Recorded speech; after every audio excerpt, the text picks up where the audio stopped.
Afternoon లంచ్లోకి పనసకాయ curry చేద్దాము, అలాగే పుల్కా చేసుకుందాము ఆ రెండింటి కాంబినేషన్లో అని చెప్పేసి వంట అయితే చేస్తున్నానండి. ఇప్పుడే స్టార్ట్ చేసేసాను. సో పనసకాయ ముక్కలు అయితే కొంచెం నిల్వ ఉండడానికి ఉప్పు, పసుపు హాట్ వాటర్లో వేసేసి ఒక బాయిలింగ్ వచ్చిన తర్వాత అవి చల్లారిన తర్వాత ఫ్రిడ్జ్లో పెడితే నిల్వ ఉంటాయి అని చెప్పేసి నేనైతే విన్నాను. సో ట్రై చేద్దాము, సక్సెస్ అయితే ఓకే, లేదంటే 2-3 డేస్లో వండేసుకుందాము అని చెప్పేసి ఇప్పుడు కర్రీ కానీ అంతా కూడా తీసుకొచ్చిన పనసకాయలు 1/2 kg అయితే తీసుకొచ్చారు. సో వాటిని అయితే ఇంకా నేను కొంచెం ఇట్లా గింజలు అవన్నీ ఉంటే అవి ఇట్లాంటివన్నీ కూడా తీసేసేసి శుభ్రంగా కడిగేసేసుకొని ఇప్పుడు మసాలా అయితే నేను ఒక 2 స్పూన్లు ధనియాలు, ఒక చిన్న స్పూన్ తోటి సోంపు, అలాగే 2 ఇలాచీలు, రాతి పువ్వు అంటారు కదా, రాతి పువ్వు, మరాఠీ మొగ్గ, అలాగే దాల్చిన చెక్క, వీటిని అయితే నేను లైట్గా ఫ్రై చేస్తున్నానండి. లైట్గా రోస్ట్ చేసుకొని ఫ్రై చేసుకున్న తర్వాత ఇది మిక్సీలో పౌడర్ చేసుకుంటాను. సో ఇదైతే ఫ్రై చేస్తున్నాను. నాకు వాటర్ అయితే బాయిలింగ్ అయితే వచ్చేసాయండి. ఇప్పుడు ఇలా బాయిలింగ్ రాగానే ఈ పనస ముక్కలన్నీ కూడా ఈ వాటర్లో అయితే వేసేస్తున్నాను.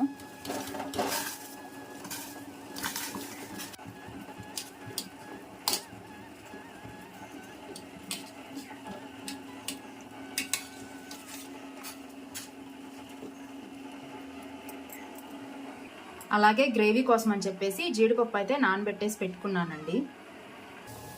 ఇలా ఒక బాయిలింగ్ వచ్చేసిన తర్వాత జల్లెడి గరిటెతోటి ముక్కలన్నీ కూడా నేను స్ట్రెయిన్ చేసేసుకుంటున్నాను.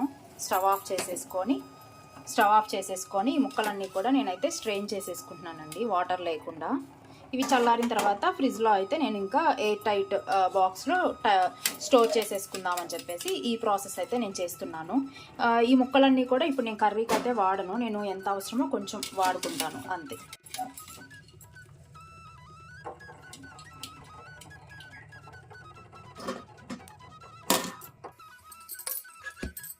నేను కర్రీ చేద్దామని చెప్పేసి కుక్కర్లో అయితే కర్రీ అయితే నేను చేస్తున్నానండి. స్టవ్ మీద అయితే కుక్కర్ అయితే పెట్టేసుకొని కొంచెం ఫ్రీగా ఉన్న పాన్ అయితే మనకి ముక్క అనేది చిదురవకుండా వస్తుంది. సో నేనైతే ఆయిల్ అయితే వేసేసుకున్నాను. ఆయిల్ కొంచెం హీట్ అయిన తర్వాత పసుపు వేసేసాను. నెక్స్ట్ ఆనియన్స్ అయితే వేస్తున్నానండి.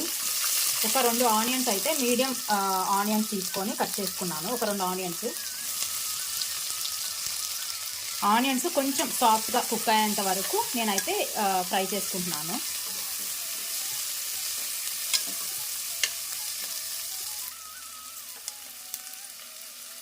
ఆనియన్స్ సాఫ్ట్గా కుక్ అయిన తర్వాత ఒక మీడియం సైజు టమాటో అయితే వేస్తున్నాను. ఒకటే టమాటో తీసుకున్నాను.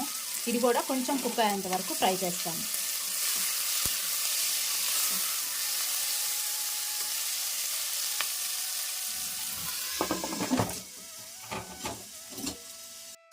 అవి ఫ్రై అయ్యే లోపల నేను పచ్చి కొబ్బరి ఒక 2 స్పూన్లు, అలాగే నానబెట్టేసి పెట్టుకున్నాను కదా ఆ జీడిపప్పు, ఫ్రై చేసుకున్న మసాలా, వీటన్నిటిని మిక్సీ అయితే పట్టేసుకుంటున్నానండి. ఇది గ్రేవీ కోసం అని చెప్పేసి దీని అంతటి కూడా మిక్సీ పట్టేసుకుంటున్నాను పేస్ట్ లాగా. ఆనియన్ అటో కుక్ అయిన తర్వాత ఉల్లిపాయ పేస్ట్, అలాగే చేసి ఫ్రై నానబెట్టిన పేస్ట్ కూడా ఇండితే ఇస్తున్నాను. బెస్ట్ అది కూడా మనకి అయితే నెట్టండి.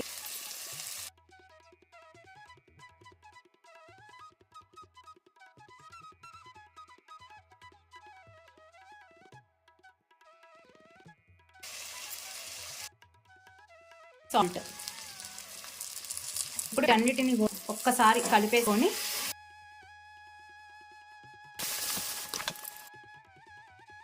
నెక్స్ట్ కరివేపాకు అయితే వేస్తున్నానండి. దాని తర్వాత పనస ముక్కలు,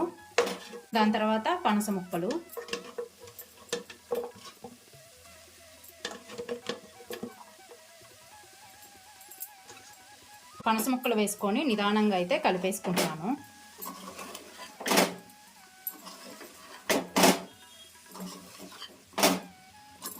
నెక్స్ట్ హాట్ వాటర్ అయితే నేను పక్కనే పెట్టేసుకున్నానండి, ఫాస్ట్గా అయిపోతుంది కుకింగ్ అని చెప్పేసి. ఇప్పుడు హాట్ వాటర్ అయితే వేస్తున్నాను.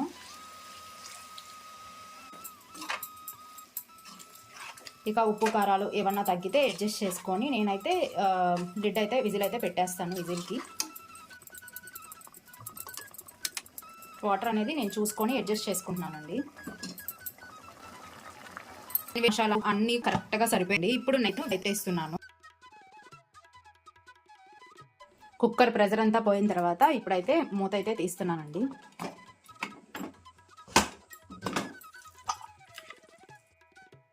కర్రీ అయితే నాకు 2 విజిల్స్కి ఇలా అయితే ఒకటైతే హై ఫ్లేమ్లో పెట్టాను ఒక విజిల్, ఇంకొక విజిల్ వచ్చేసరికి మీడియం ఫ్లేమ్లో ఒక విజిల్ పెట్టానండి. ఒక విజిల్ వచ్చేంత వరకు వెయిట్ చేసి స్టవ్ ఆఫ్ చేశాను. సో ఫైనల్గా కర్రీ అయితే ఇలా వచ్చింది గ్రేవీగా.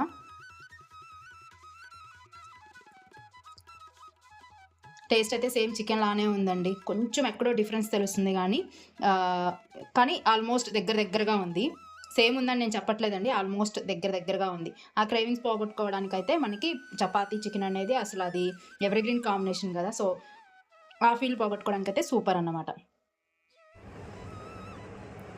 ఇది చికెన్లా లేదండి, మటన్ కర్రీ లాగా ఉంది. సేమ్ మటన్ టేస్ట్ ఉన్నట్టే ఉంది. మేము ఆల్రెడీ టేస్ట్ చేశాం కదా, అందుకే చెప్తున్నాను. పుల్కా చపాతీ రాగి పిండి గోధుమ పిండి అయితే వేసుకొని కలిపేసేసుకొని చపాతీ అయితే చేసుకున్నాము. అసలు టేస్ట్ అయితే అదిరిపోయిందండి.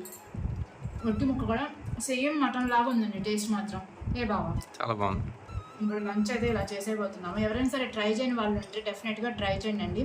సేమ్ చికెన్ కర్రీ మన మటన్ కర్రీ వండుకునే ప్రాసెస్లోనే మీరు ఆల్రెడీ కర్రీ అంతా కూడా చూసారు కదా, డెఫినెట్గా ట్రై చేయండి. నాన్ వెజ్ మానేసి డైట్ చేస్తున్న వాళ్ళకి బెస్ట్ ఆప్షన్ ఇది మాత్రం.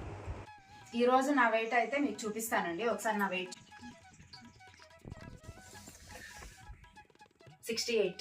68-75.